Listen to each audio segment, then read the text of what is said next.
कहानी शुरू होती है जहाँ एक आदमी नींद से जागता है। उसने देखा कि उसकी करोड़ों की कीमत वाली नाव से पानी लीक हो रहा है। वो जल्दी से बाहर भागता है और शॉक हो जाता है क्योंकि समुद्र के बीच अचानक एक कंटेनर न जाने कहां से आकर उसकी नाव से टकरा गया था। कंटेनर न सिर्फ उसकी नाव में एक बड़ा छेद कर गया बल्कि नाव को ऐसे फंसा दिया कि वो बिल्कुल मूव ही नहीं कर पा रही थी। आदमी ने तुरंत एक आयरन रॉड निकाली और पूरी ताकत से कोशिश की ताकि कंटेनर को हटा सके, लेकिन रॉड टेढ़ी हो गई फिर भी कंटेनर हिला तक नहीं। तभी उसकी नजर कंटेनर के लोडिंग हुक पर पड़ी और उसके दिमाग में आइडिया आया। उसने जहाज से एंकर निकाला और रस्सी को कंटेनर से बांधकर एंकर को समुद्र में फेंक दिया। जैसे ही एंकर नीचे गया उसकी नाव कंटेनर से अलग होकर फ्री हो गई, लेकिन अब नाव में एक बड़ा होल था। अगर सी वाटर अंदर घुसता रहा तो थोड़े समय में ही शिप डूब सकता था, खासकर अगर स्ट्रॉम आ जाए। इसीलिए उसने नाव को पहले सेफ एरिया में ले जाकर सोचा कि पहले अंदर भरा पानी बाहर निकाले और फिर होल रिपेयर करे। लेकिन जैसे ही पंप चालू करने गया तो पता चला कि इलेक्ट्रॉनिक सिस्टम ऑलरेडी पानी में डूबकर खराब हो चुका है। अब उसके पास कोई ऑप्शन नहीं था। उसने इमरजेंसी रिपेयर किट निकाली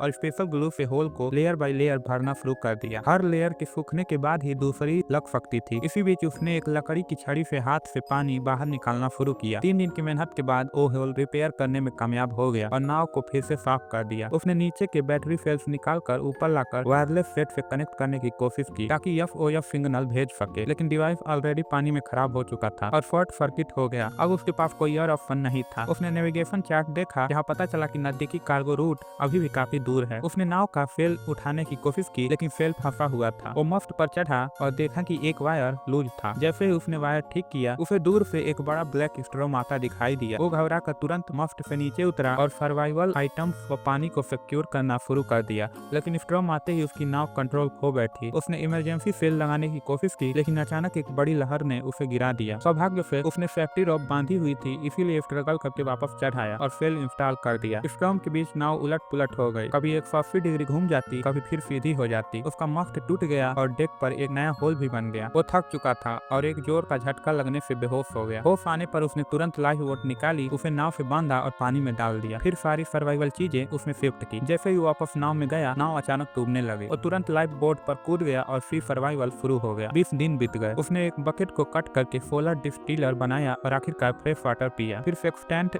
से नेविगेशन चेक किया और पाया कि वो इंटरनेशनल रूट पर पहुंच चुका है। वो बहुत खुश हुआ लेकिन घंटों इंतजार करने के बाद भी कोई जहाज नहीं दिखा। आखिरकार शाम को एक कार्गो शिप आई। उसने फ्लेयर निकालने की कोशिश की लेकिन उसे प्रॉपर्ली यूज करना नहीं आता था। तब तक जहाज उसके पास से निकल गया। वो निराश हो गया। फिर एक दिन उसने फिश पकड़ी लेकिन तभी एक शार्क आकर वो मछली छीन ले गई। उसकी बदकिस्मती चरम पर थी। रात में अचानक एक जहाज आया। उसने तुरंत 2 सिग्नल फ्लेयर्स जलाए। आसमान रोशन हो गया लेकिन जहाज के लोग उसे देख तक नहीं पाए और वो भी निकल गए। कई दिन बाद उसने देखा कि वो रूट से बहुत दूर ड्रिफ्ट हो चुका है। अब बचने की उम्मीद लगभग 0 थी। उसने एक बोतल में लाफ्ट में से डालकर सी में फेंक दिया। फिर अचानक उसे दूर एक नाव दिखाई दी लेकिन उसके पास अब कोई सिग्नल फ्लेयर नहीं था। उसने आखिरी कोशिश करते हुए लाइफ बोट को आग लगा दी और खुद पानी में कूद गया। उम्मीद थी कि नाव वाले स्मोक देखकर उसे देख लेंगे, लेकिन नाव ने कोई रिस्पॉन्स नहीं दिया। वो टूट चुका था और हार मानकर उसी में डूब जाता है और कहानी यही खत्म होती है।